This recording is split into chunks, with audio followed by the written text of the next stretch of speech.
আজকে বাসা থেকে বের হয়েছিলাম মেন উদ্দেশ্য করেই যে আমি আজকে আগে আমরা বলতাম টিকটক রোড, এখন সবাই বলে আগারগা কেকের মেলা বা যেটাই বলুক কেকপট্টি কেকের মেলা সবাই বলে।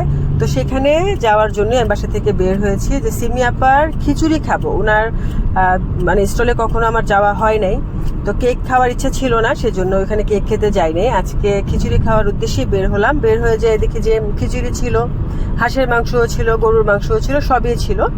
তো আমি মোটামুটি একটু ভিড় কম ছিল, এই জন্য আবার মানে ওখানে মানে যাওয়া যদি বেশি ভিড় থাকতো তাহলে হয়তো বা পারতাম না খিচুড়িটা নিতে। তো এখান থেকে খিচুড়ি নিলাম আর নিয়েছি হচ্ছে হাঁসের মাংস। খিচুড়ি আর হাঁসের মাংস দুইটা মিলে হচ্ছে 300 টাকা, আর খিচুড়িটা হচ্ছে 50 টাকা, হাঁসের মাংস হচ্ছে 250 টাকা।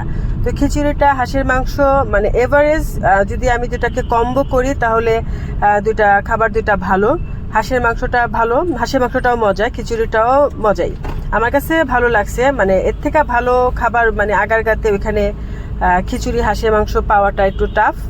তো যেহেতু খিচুড়িটা খেলাম এর জন্য সবার কাছে শেয়ার করলাম যে খিচুড়িটা কেমন ছিল। সবাই তো ওনার কেকের রিভিউ দিল, আজকে আমি ওনার খিচুড়ির রিভিউ দিলাম। ভালোই ছিল খিচুড়ি।